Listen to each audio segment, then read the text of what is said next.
ہمارے آقا و مولا حضور پر نور شافع یوم النشور صلی اللہ تعالی علیہ وآلہ وبارک وسلم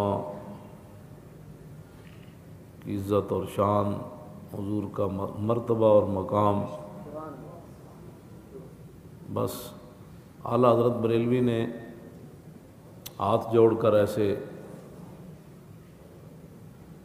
انبیاء اور رسل سے عرض کی، انبیاء سے کروں عرض کیوں مالکو، انبیاء سے کروں عرض کیوں مالکو۔ اعلیٰ حضرت کہتے ہیں کہ 1,24,000 نبی اور رسول جب روز معاشر کھڑے ہوں گے تو احمد رضا جا کر یہ کہے گا کہ آپ بھی ہمارے مالک ہیں، لیکن ابھی جو حضور مقام محمود پر جلوہ گر ہونے والے ہیں اور حضور ساری دنیا کی شفاعت کرنے والے ہیں، تو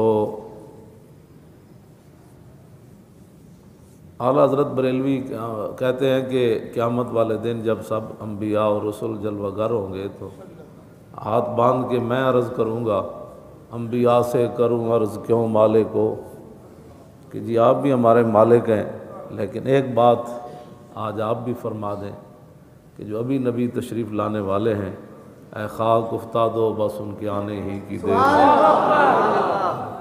خلیل و نجی مسیح و صفی سبھی سے کہیں بھی بنی، یہ بے خبری کہ خلق پھری کہاں سے کہاں تمہارے۔ تو اعلیٰ حضرت کہتے ہیں پھر قیامت والے دن میں یہ عرض کروں گا، یہ انداز ہے نبیوں کے بارے میں بات کرنے کا، انبیاء سے کروں عرض کیوں مالکو، کہ آپ جی ہمارے مالک ہیں، لیکن ایک جو بات ہم نے پوچھنی ہے، آپ ارشاد فرمائیں کہ جو نبی تشریف لانے والے ہیں وہ آپ کی بھی نبی ہیں، کیا وہ نبی ہے تمہارا ہمارا نبی؟ تو بس حضور کی شان ہی ہے، اس مسئلے کی اساسیت کو سمجھا جائے، اور کوئی مسئلہ نہیں ہے کائنات میں، بالکل اور کوئی مسئلہ نہیں ہے۔ باقی رہ گئی بات کہ ایذائے رسول جو ہے وہ کفر ہے۔ میں نے جو آیات پڑھی ہے، ہمیں قسمیں دے دے کر، قسمیں وہی اٹھاتا ہے جو جھوٹا ہو، جو لانتی ہو، جس کے اندر غیرت نام کی کوئی چیز نہ ہو، جو رسول اللہ کے دین کا دشمن ہو، جو حضور کے دین کا باغی ہو، جو ناموس رسالت کا غدار ہو، جو دین کا غدار ہو، اور جو غیروں کے سامنے سب کچھ بیچ چکا ہو۔ صحابہ کو قسمیں دے دے کر اپنے ایمان کے اظہار کی ضرورت نہیں تھی، ہاں بالکل ان کو نہیں ضرورت تھی۔ تو منافقوں کو جب وہ قسمیں کھاتے تھے صحابہ کو کہ نہیں نہیں نہیں ہم تو بالکل آپ کے ساتھ ہیں، ہم تو دیکھیں نا ہم حضور کے پیچھے نماز نہیں پڑھتے، کمال ہے، ہم آپ کے ساتھ نہیں تھے۔ تو اللہ تعالیٰ نے فرمایا یحلفون باللہ لکم لیردوکم، میرے حبیب یہ قسمیں کھا کھا کر کے آپ کے غلاموں کو راضی کرنا چاہتے ہیں۔ واللہ ورسولہ حق ان یردوہ ان کانوا مومنین، کیوں جی مولانا مجاہد صاحب، ان کانوا مومنین یہ شرط ہے۔ فرمایا کہ اگر تم مسلمان ہو نا تو مسلمانوں کو قسمیں کھا کھا کر مت راضی کرو، اللہ رسول کو راضی کرو، اللہ رسول کو راضی کرو۔ ہمیں تسلی دینے، ہم بھی عاشق رسول ہیں، یہ کوئی باتیں کرنے والی، عاشق رسول ہو تو اس میں کوئی بتانے کی ضرورت ہوتی ہے؟ ہاں عشق تو اپنے فیصلے کرنے میں خود بڑا دلیر ہوتا ہے، عشق فیصلے پوچھ پوچھ کر تھوڑا کرتا ہے۔ نشان راز عقل ہزار ہیلا مپرس، اقبال کہتا ہے جب بھی حضور کا پتہ پوچھنا ہے اور ناموس رسالت کی تو یہ عقل سے مت پوچھنا۔ میں نے کہا پھر کس سے پوچھے؟ کہتا ہے بیاق عشق کمال ز یک فن دارت، جب بھی حضور کی عزت ناموس حضور کا پتہ پوچھنا ہے تو عشق سے پوچھنا ہے۔ ہاں جی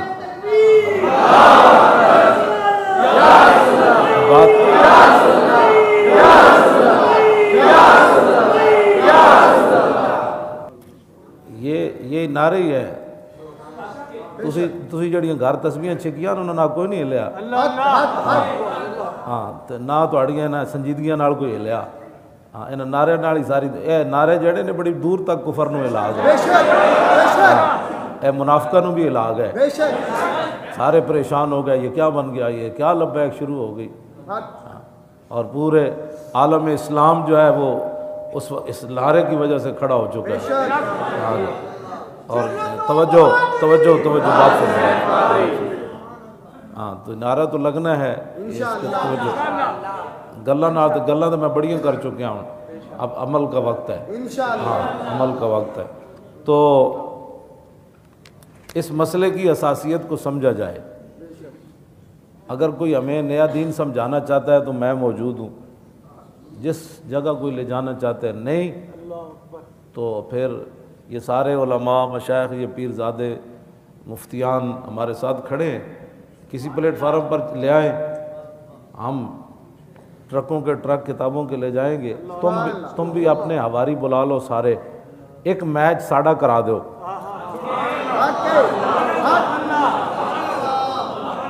ایک کو میچ پوری دنیا دے ٹی وی آ جان, اسی دساں گے کہ حضور کی ناموس کا مسئلہ ہے کیا. بس ہاں جی اسی دساں گے میں ناموس رسالت کا مسئلہ, لمبی بات نہیں ہوگی, ایسے مسئلہ حل ہو جائے. بالکل لمبی بات ہی نہیں ہم کریں گے. گل ہو وہ سخن ہے جس میں سخن نہ ہو. اسی انہاں دی گل کرنی جنہاں دی گل تو بعد کسی دی گل چلنی کوئی نہیں. کیوں جی بس بات ختم ہے. ہاں جی حضور نے فرما دیا پھر بات ختم ہے. حضرت کعب بن مالک کو 50 دنوں کے بعد ایک صحابی آئے, انہوں نے کہا کہ رسول اللہ فرما رہے ہیں کہ اپنی بیوی میکے بھیج دو. حضور ان سے نہیں بول رہے تھے, غزوہ تبوک سے پیچھے رہ گئے تھے بلا وجہ, تو میرے آقا 50 دن ان سے نہیں بولے. آج ناموس رسالت کا غدار کہتا ہے میں عاشق رسول ہوں. جی کعب بن مالک تو ویسے پیچھے رہ گئے تھے سارے غزوات میں, ایک میں پیچھے رہے نا مولانا, اور ایک 74 جنگیں کل بنتی ہیں تو 73 میں حاضر ہوئے یہ, اور ایک میں پیچھے رہے. اور وہ بھی اس وجہ سے نہیں کہ نعوذ باللہ حضور کے دشمنوں کے ساتھ کھڑے تھے, کروڑ بار توبہ, یا کوئی مخالفت کر رہے تھے, یا کسی منافق جو ہے اس کے ساتھ ان کی کوئی دوستی تھی, تو کچھ بھی نہیں تھا. بس خود انہوں نے کہا حضور کوئی وجہ نہیں ہے, بس میں رہ گیا. حضور فرمایا اٹھ جاؤ, آپ اٹھ جاؤ یہاں سے. ہاں جی حضور نے انہیں دیکھا بھی مسکرا کے تو غضب نہ, صحابہ کہتے حضور کے چہرے سے غضب نمایاں تھا. کہتے حضور تو کبھی کسی سے ناراض ہوئی نہیں ہوئے. میں نے کہا جو 73 جنگوں میں گئے اور ایک جنگ میں نہ گئے, حضور ان سے نہیں بولے 50 دن, اور تو روزانہ حضور کے دشمنوں کے ساتھ بیٹھ کر تو ناموس رسالت پر غداری کرتا ہے اور تو بکواس کرتا ہے. تجھے اس بات کی سمجھ آئی تو جو کسی کتا کوئی بھونکا دنیا کا, ممتاز نے قانون ہاتھ میں لیا, کوئی کتا دنیا کا بھونکا, وہ مسئلہ تیری سمجھ میں آیا, اور حضور کے 11 فیصلے تیری سمجھ میں کیوں نہ آئے؟ تو بیٹھ کر بکواس کرتا ہے. تو کس بات کا مسلمان ہے وہ ہمیں بتا. میں صاحب بتاؤں گا تو کون ہے. پیڑ پاؤ, پیڑ پاؤ. ہاں اب پیڑ پاؤ. اگلی بال جڑی پیر میر علی شاہ اسی اجازت لے کے سارے فقیراں کو, جب مبالے دی گل آ گئی تو مبالہ بھی کر دیں گے.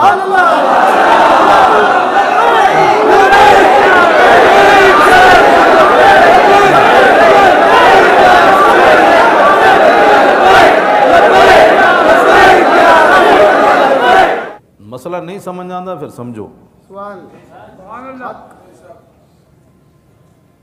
تہاڈیاں گدڑ بھبکیاں نال نہ بھارت رکنا ہے تے نہ کسی کفر نے رکنا ہے. بے شک بے شک انہاں نوں پتہ ہے تسی اندروں کہ وہ. ہاں دلیری اس ویلے آندی جدوں دل وچ محبت مصطفیٰ ہو. ہاں تے اندر کوئی غیرت بھی ہوے نال.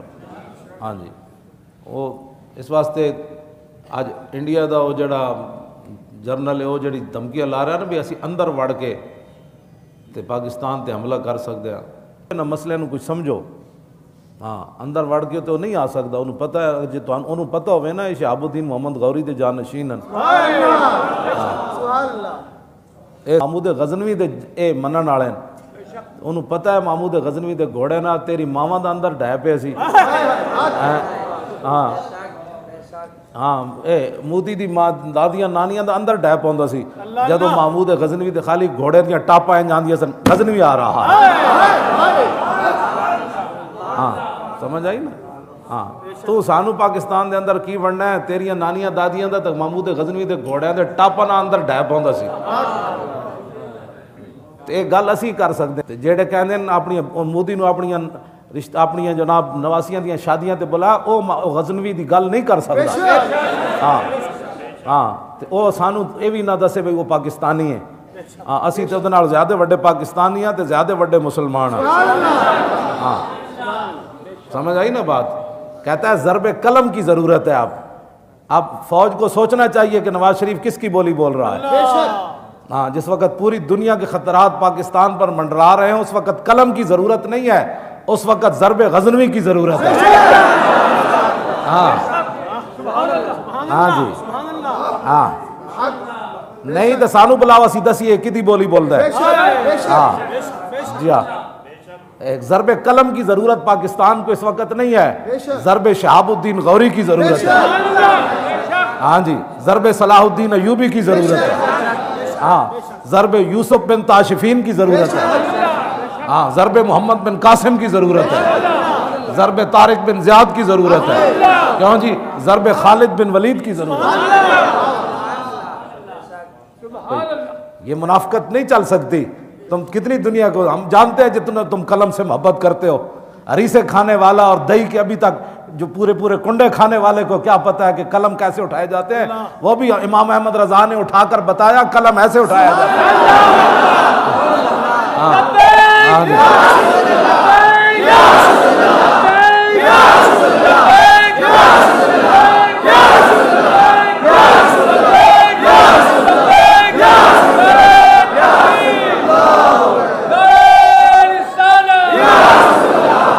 پھر اس قلم کو ضرب بنانے کی ضرورت ہی نہیں رہتی، وہ قلم خود پھر بولتا ہے کل کے رضا ہے خنجر خون خار برق بار، آدا سے کہہ دو خیر منائے نہ شر کرے۔ ہاں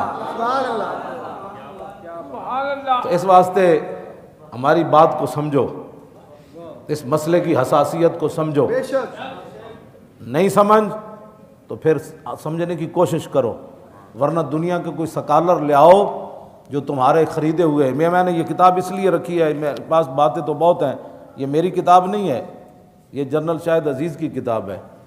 اس نے پھر اس کے اندر لکھا 388 صفحے دے ہوتے اتنے جڑے حکومتی مخبر بیٹھے نا، وہ آج تو بہت سارے آئے ہونے، ان کا حق بھی بنتا ہے، جو جس کا کھاتا ہے اس کا گاتا ہے، ان کی مخبریاں کریں، ان کا حق بنتا ہے۔ تنخواہ جو لیتے ہیں، ہاں جی تم تنخواہ لیتے ہو تو ہم بھی تو لیتے ہیں نا، تمہاری کوئی مجبوریاں ہیں تو ہم تو اور بات ہے، تم مجبوریوں سے کرتے ہو، ہم خوشی خوشی کرتے ہیں۔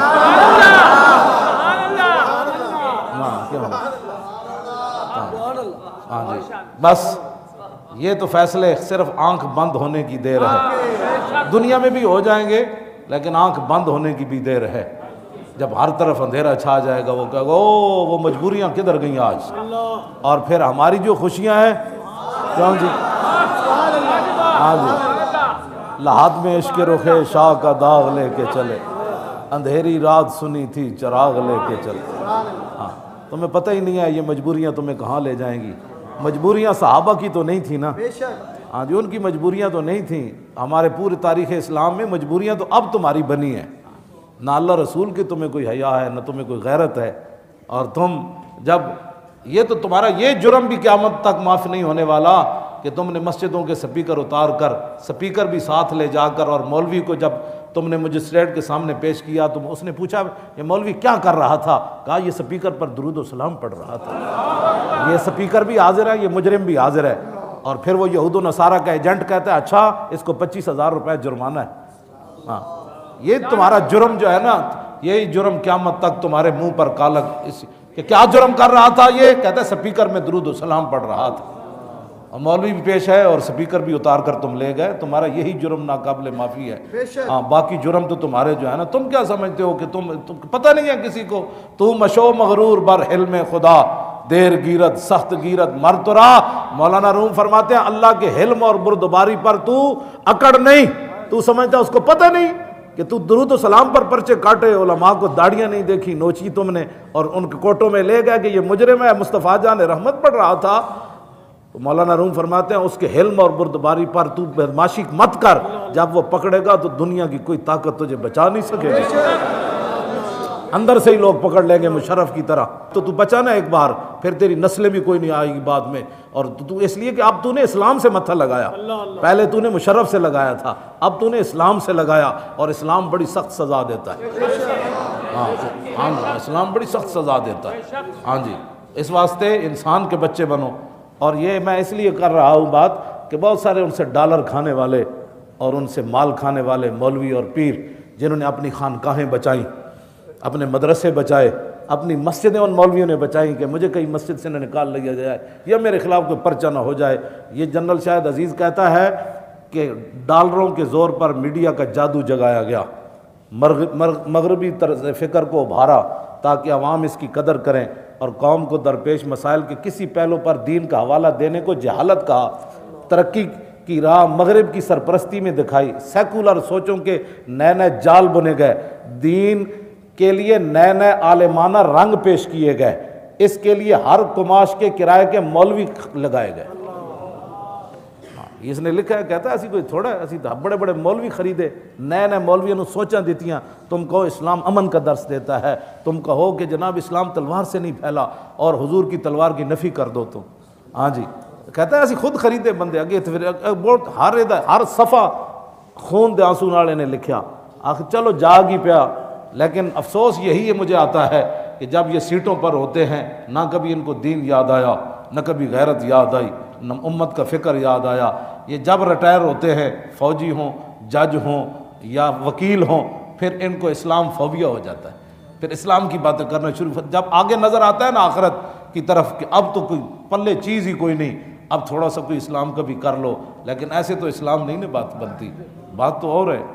ہاں یہ ڈر جھاکنا تو گل وہ بھی کہتے سن اسی تواڈے نال ہاں، تو جدوں کوئی پریشانی ہے کہتے نہیں اسی تو تواڈے پیچھے ہاں۔ انہیں پھر پرویز مشرف دے دور دا انہیں کیا رقص و سرور دکھایا گیا۔ میں تواڈے پڑھ کے اس واسطے سنا رہا کہ جو کچھ مناظر ہیں یہ پہلے 2006 وچ ایک سارا کچھ ہو چکیا ہے۔ ہن ذرا سنو پرویز مشرف دے دور وچ کی ہویا۔ 2006 وچ جدوں ایتھے آیا، میری ریٹائرمنٹ کے بعد مارچ 2006 میں جن دنوں نیب میں میں تھا، امریکہ کے صدر حضرت جو کچھ ہو لکھا میں پڑھ رہا، حضرت جارج بش اسلام آباد تشریف لائے۔ رات کو پریزیڈنٹ ہاؤس میں کھانا ہوا اور ایک ثقافتی پروگرام پیش کیا گیا۔ پروگرام میں پاکستان کی تہذیب پر ایک نگاہ ڈالی گئی کہ ہماری تہذیب پر تاریخ کے کیا اثرات رہے۔ پہلی تصویر ہمارے معاشرے کی منجو دھاڑوں کے ادوار کی پیش کی گئی، بھی ہم یہاں سے شروع ہوئے، منجو دھاڑوں سے۔ نیم اریاں لڑکیوں نے ناچ کر ہمیں سمجھایا کہ ہماری ثقافت کی ابتدا یہاں سے ہوئی۔ یہ ان کا بندہ لکھ رہا ہے، میں تو بات کرتا ہوں تو کہتا ہے یہ بڑی سخت باتیں کرتا ہے۔ کہنے لگا پھر بتایا گیا کہ الیگزینڈر کس کہتے ہیں، ہاں، اس کے آنے سے ہم نے پھر ایک نیا رنگ حاصل کیا۔ اس رقص میں فیشن بھی بدل گیا اور لباس بھی مزید سکڑ گیا، یعنی جڑا تھوڑی بہتے انہوں نے پایا سی تھوڑا مزید سکڑ گیا۔ پھر اگلا رقص عکاسی کرتا تھا ہندوانہ تہذیب کی برہنگی کا، پھر لڑکیاں ننگیاں ہو کے پھر انہیں ہندو کہا، پھر ایسی ہندو بنیا جس کا اثر ہماری تہذیب پر رہا۔ جب لباس غائب ہونے لگے تو میں ڈرا کہ آگے کیا آئے گا، لیکن پھر کافرستان کی رقاصائیں آئیں کہ یہ اب بھی یہاں ناچتی ہیں، یعنی اب جو ہے ہمارا پاکستان ایسا ہے۔ اس ایک پیشکش میں کچھ ملبوس نظر آئے۔ اگلے رقص میں چھتریاں لیے برطانیہ کی میم صاحبائیں دکھائی گئی، جنہوں نے چھتریوں کے علاوہ دستانے بھی پہنے تھے اور کچھ رومالیاں سی باندھی ہوئی تھی۔ پھر اگلے رقص میں پاکستان کی موجودہ تہذیب کی عکاسی میں لڑکوں اور لڑکیوں نے مل کر خفیف سے ملبوس میں جنسی کنائیوں سے بھرپور رقص کر کے حاضرین کو معزوز کیا۔ لڑکیاں دو بہن ننگے بس تھوڑا تھوڑا میں لباس پایا۔ کہنے لگا اچھا جی، آخر میں ایک انوکھا رقص پیش کیا گیا اور کہا گیا کہ یہ وہ مستقبل ہے جس کی طرف ہم جا رہے ہیں۔ حال تو ہمارا یہ ہے، لڑکیاں لڑکے ننگے کر کے تھوڑے تھوڑا لباس پوا کے نا تو نہ نچایا، بھئی ہمارا پاکستان کا حال یہ ہے۔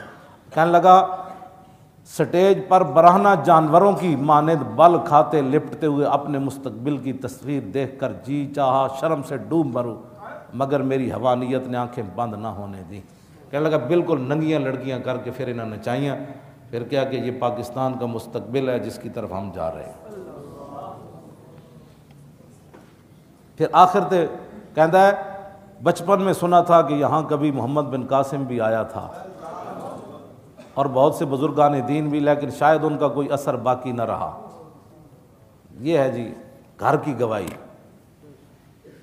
یہ جو کچھ انہوں نے 4 جنوری کو کیا یہ اس کی عکاسی ہے جو پہلے تیار شدہ تھا. یہ تو ہم راستے میں رکاوٹ بن رہے ہیں نا. ہاں جی یہ تو تھا کہ اب جو لڑکیاں بھی ننگے نچن گیاں اور حضور کے خلاف جو بکواس کرے گا اس کی شمیں بھی یہاں جلیں گی. توجہ، یہ ساری باتیں. میرا ایک ہی سوال ہے جو یہاں بیٹھے ہیں حکومتی مخبر، کیا تم نے کبھی گستاخ رسول کے لیے بھی اتنا بڑا اہتمام کیا پکڑنے کے لیے؟ ایک سوال ہے، تم جواب دے دو، تمہارے بڑے جواب دے دیں، قیامت تک اس کا جواب دے دیں. کیا تم نے ہزاروں فورسیں کبھی گستاخ رسول کو پکڑنے کے لیے اس کا گھر تلاش کرنے کے لیے گئے ہو کبھی؟ کیا مجبوری ہے تمہاری وہ ہمیں بتاؤ. 10 20 25 ہزار کی خاطر ایمان بیچ رہے ہو تم تو 20 ہزار کی خاطر ایمان بیچتے ہو نا. اب ذرا صحابی رسول کا سنو وہ کیا کہتے ہیں. حضرت عبداللہ بن حذافہ اسامی آپ کو رومی بادشاہ نے گرفتار کر لیا اور گرفتار کرنے کے بعد وہ کہنے لگا کہ حل لک ان تتنصر و اوتیہ کا نصف ملکی. انہیں کہا تو نصرانی ہو جا تو آدھا ملک میں تجھے دینے کے لیے تیار ہوں. مذہب اپنا چھوڑ دے عیسائی. تو صحابی رسول نے یہ نہیں کہا کہ سوچتے ہیں کوئی مجبوریاں بھی ہوتی ہیں. قالا لو آتیتنی جمیع ما تملک و جمیع ما تملک و جمیع ملک العرب. آپ نے فرمایا جیڑا تیرے کچھ ہے وہ بھی دے دے اور جڑا ہے وہ بھی دے دے، سارا عرب دے دے، سارا عرب دی بادشاہی بھی دے دے. تو پھر تو کی سمجھنا میں کون ہاں؟ ما رجعت عن دین محمد طرفۃ عین. آپ نے فرمایا کہ سارا کچھ کائنات کا دے دینا. تو یہ تیرے سامنے جو صحابی رسول کھڑے عبداللہ بن حذافہ، فرمایا سن میری بات، میں آنکھ جھپکنے کی دیر بھی اپنے نبی سے بے وفائی نہیں کر سکتا.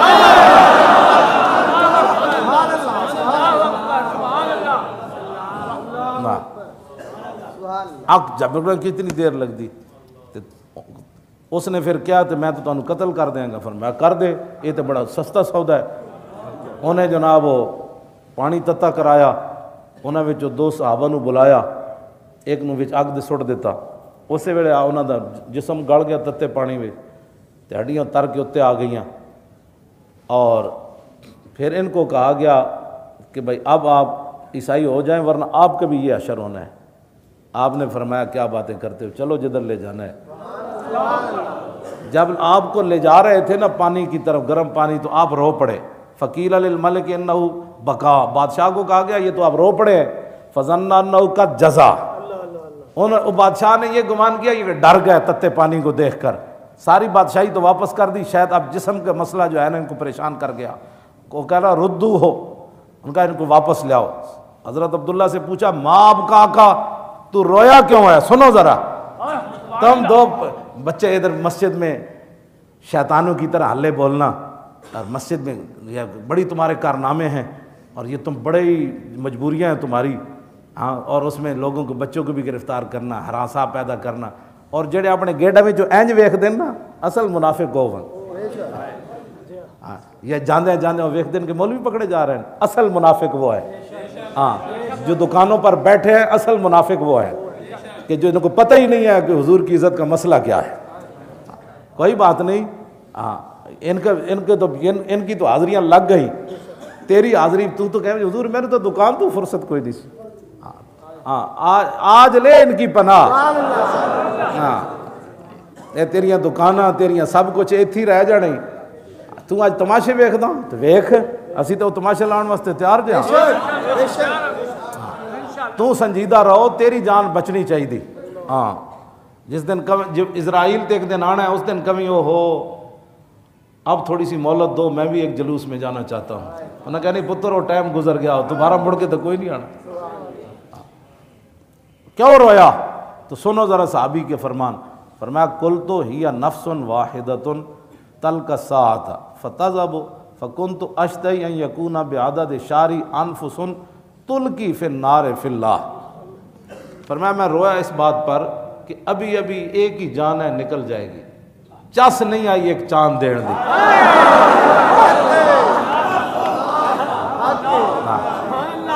ایک جان دین دی مینوں چس نہیں آنی. ہاں میری میں رویا اس لیے کاش کہ میرے جسم پر جتنے بال ہیں ان کی تعداد کے برابر میری جانیں ہوتی تو پھر کوئی چس آتی اللہ کے راستے میں دینا.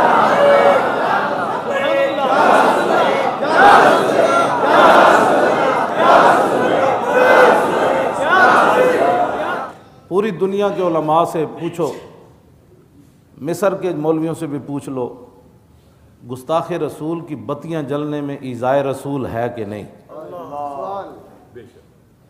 کیوں جی علماء بیٹھے، کیوں جی شاہ جی کہ حضور کے گستاخ کی جو بتیاں جلائے اس میں رسول اللہ کو تکلیف ہے یا نہیں؟ تو جب ایذائے رسول ہے اور جو ایذا رسول اللہ کو دینے کے لیے جا رہے ہیں تم ان کے ساتھ کھڑے ہو، اور جو رسول اللہ کو ایذا پہنچانا چاہتے ہیں ان کے راستے میں جو دیوار بن رہے ہیں ان کو تم گرفتار کر رہے ہو، تم بتاؤ تم کدھر کھڑے ہو؟ اللہ نے تو اس بات کو صحابہ صرف کھانا کھا کر حضور کے گھر بیٹھے اور باتیں کی، باتیں صحابہ نے چغلیاں تو نہیں کی، وہاں حضور کی شان ہی بیان کی، لیکن حضور ایک بار اندر گئے گھر میں، پھر باہر نکلے کہ بھئی ابھی یہ گئے نہیں. اتنی بات جو رسول اللہ کے دل میں آئی تو اللہ نے قرآن کی آیت نازل فرما دی، ان ذالکم کان یؤذی النبی. فرمایا میرے نبی ایک بار جب اندر دیکھ کر تمہیں باہر نکلے تو میرے نبی کو ایذا ہوئی. کیوں تم نے میرے نبی کے گھر بیٹھ کر باتیں کی؟ ولا مستانسین لحدیث. آج کے بعد میرے نبی کے گھر کھانا کھا کے بات کرنے کی اجازت نہیں ہے. تمہیں پتہ ہے کتنا اساس مسئلہ ہے؟ صحابہ کو رب نے یہ بات فرمائی اور تم 1400 سال کے بعد ایک مرتد جو مرتد اعظم ہے اس دور کا، سب سے بڑا مرتد گستاخ رسول جس نے حضور کی عزت کے قانون کو کالا کہا اور اس کا نطفہ حرام جو ہے وہ بھی یہ کہتا ہے کہ یہ غیر انسانی قانون ہے. تم ان کی حفاظت کے لیے کفر کو خوش کرنا چاہتے ہو تو پھر یہ ایجنسیاں نوٹ کر لیں، تم کفر اور یہود و نصارہ کو راضی کرو، ہم اپنے محبوب کو راضی کرنے ہر وقت